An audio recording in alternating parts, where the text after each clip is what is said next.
जानते हैं what is forex pairs? Forex pairs it's a very simple and unique term. Forex pairs का ये होता है कि जो हमारे ये हम जो मार्केट ये फॉरेक्स मार्केट पढ़ रहे हैं ना, foreign market, foreign exchange market, इसके अंदर सबसे ज्यादा जो फेमस पेयर है ना फॉरेक्स का, वो यूरो यूएसडी है। यूरो यूएसडी का जो इस वक्त सबसे ज्यादा ट्रेडिंग हो रही है वो फॉरेक्स मार्केट में सबसे ज्यादा जो ट्रेडिंग हो रही है वो यूरो यूएसडी की हो रही है, जिसके यानी कि वॉल्यूम अगर आप कहें 100 में से 27% है। ये बहुत फेमस फॉरेक्स पेयर है। इसकी अंडरस्टैंडिंग लेते हैं कि फॉरेक्स पेयर्स बनते कैसे हैं और इसकी अंडरस्टैंडिंग कैसे आती है। जो आज लेट्स से हम यही हमेशा हम इस करेंसी की बात करते हैं, यूरो यूएसडी की, ये क्या इसका पेयर है, इसके कैसे ये बनता है। इसका जो यूरो यूएसडी होता है ना, जो फर्स्ट करेंसी होती है, हम उसको हमेशा ऑलवेज कहते हैं बेस करेंसी। इस केस में हम यूरो को बेस करेंसी कहते हैं। बेस करेंसी का मतलब ये होता है कि मैं यूरो से यूएसडी में बाय कर रहा हूँ, यूरो को स्पेंड करके यूएसडी बाय कर रहा हूँ। ठीक है, तो वो फर्स्ट करेंसी यानी कि आप यूरो को स्पेंड करेंगे, ये आपकी फर्स्ट करेंसी है जिसको हम बेस करेंसी के तौर पे यहाँ पे कहेंगे। और यूएसडी जिसको आप खरीदेंगे वो आपकी कोड करेंसी है, आपने इसको कोड किया है कि मैंने ये करेंसी खरीदनी है, इसको आप कोड कर रहे हैं, कोड करेंसी सेकंड करेंसी।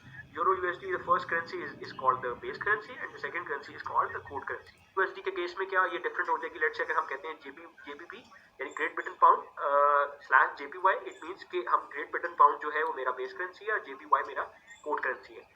अच्छा जी, अब हम इसको ये करते हैं कि ये मेजर्स एंड प्रोसेस से पहले हम थोड़ा सा ये डिस्कस करते हैं। लेट्स से मैं आपसे ये दोबारा ये यूरो और यूएसडी अगर हम एक स्लाइड के ऊपर इसको रखते हैं, एक स्लाइड पे रखने के बाद मैं ये आपको कहता हूँ कि मेरा यूरो जो है वो स्ट्रांग हो रहा है। तो यूरो स्ट्रांग हुआ है, इसका मतलब ये है कि यूरो नीचे की तरफ सीसॉ स्लाइड, जब बच्चे एक हैवी बच्चा नीचे की तरफ बैठता है एक सीसॉ स्लाइड पे, तो वो नीचे नीचे की अपवर्ड ट्रेंड होता है उसका, वो हमेशा जमीन के साथ जाता है। तो जो यूएसडी डॉलर है वो ऊपर की तरफ जाना शुरू हो जाएगा। इस तरह आपका एक्सचेंज जो है, आपका ग्राफ है वो बेहतर हो जाएगा। इसी तरीके से अगर मैं ये कहता हूँ कि डॉलर जो है वो वीक हुआ है, तो डॉलर हमेशा अपवर्ड ट्रेंड में चला जाएगा, तो आपको नुकसान होना शुरू हो जाएगा।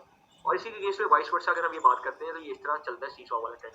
अच्छा, अब हम आगे चलते हैं मेजर्स एंड क्रॉसेस में। मेजर्स एंड क्रॉसेस का मतलब ये होता है कि आपके केस में, हम ये यूरो यूएसडी के केस में कहते हैं, आप मेजर्स, आपको यूरो यूएसडी में हमेशा मेजर्स जो होगा वो यूएसडी होता है, और क्रॉसेस जो है वो करेंसी होती है जो आप करेंसीज के साथ पेयर बनाते हैं। हमेशा यूएसडी के साथ हमेशा फॉरेक्स पेयर बनते हैं ज्यादातर। ये नहीं है कि लाजमी है, इसमें यूएसडी के साथ और भी 2-3 करेंसीज आ सकती हैं। आप उसको समझते हैं कि लेट्स से आप कहते हैं कि यूरो जो है वो भी मेजर्स में आ सकता है, क्रॉसेस में वो यूएसडी जा सकता है, पर जो यूएसडी है वो बहुत अमूमन इस मार्केट में मेजर कंसिडर किया जाता है, और वो जो है क्योंकि उसका पेयर हमेशा ज्यादातर करेंसीज के साथ बनता है। और क्रॉसेस वाई, euro, Japanese yen, Great Britain pound, इसको लिया जाता है। इसी तरीके से ये मेजर्स एंड क्रॉसेस होते हैं। मैं कहता हूँ कि मैं कहता हूँ मेरा यूएसडी यूरो के साथ बन रहा है, तो मेरा मेजर यूएसडी है, यूरो क्रॉस है, जिसके साथ मैं अपना ट्रेंड बना रहा हूँ, फॉरेक्स का पेयर बना रहा हूँ। तो इसी तरीके से माइनस क्रॉसेस भी होते हैं, उसमें मैं एग्जांपल कोट करता हूँ आपको, यूरो जेपीबी यानी ग्रेट ब्रिटेन पाउंड के साथ यूरो का माइनर, ये माइनर क्रॉसेस होते हैं। माइनर मेरा यूरो है, ग्रेट ब्रिटेन पाउंड मेरा क्रॉस है। इसी तरीके यूरो जेपीवाई, यूरो मेरा माइनर है, जेपीवाई मेरा क्रॉसेस है। ऐसा करके इसमें काफी एग्जांपल्स आती हैं। मैं स्विस फ्रैंक की बात करता हूँ, वो मेरा मेजर बन जाता है, क्रॉसेस मेरा जेपीवाई बन जाता है। तो इस तरीके से ये मार्केट में आपको मैंने जैसे पहले भी वीडियोस में बताया था कि आप 195 कंट्रीज के साथ ट्रेड कर सकते हैं अपनी करेंसी का।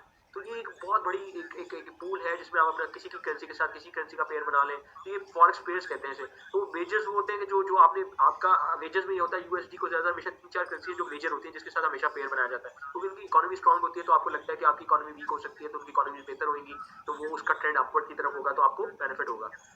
तो इस तरीके से जो है क्रॉसेस में ये होता है कि जी क्रॉसेस, हाँ, हम माइनर की बात कर रहे थे, माइनर में मैंने आपको एग्जांपल दे दी। इसी तरीके से एक्सोटिक होता है, एक्सोटिक में भी हम ये कह सकते हैं कि यूरो और टर्किश लीरा चल रहा होता है मेजर क्रॉसेस में। ये बहुत माइनर्स होते हैं, मतलब माइनर से भी मतलब बहुत कम यूजेस होते हैं ये एक्सोटिक के। मेजर सबसे ज्यादा यूज होता है करेंसी में, फिर माइनर्स यूज होते हैं, फिर एक्सोटिक उससे भी ज्यादा कम यूज होते हैं।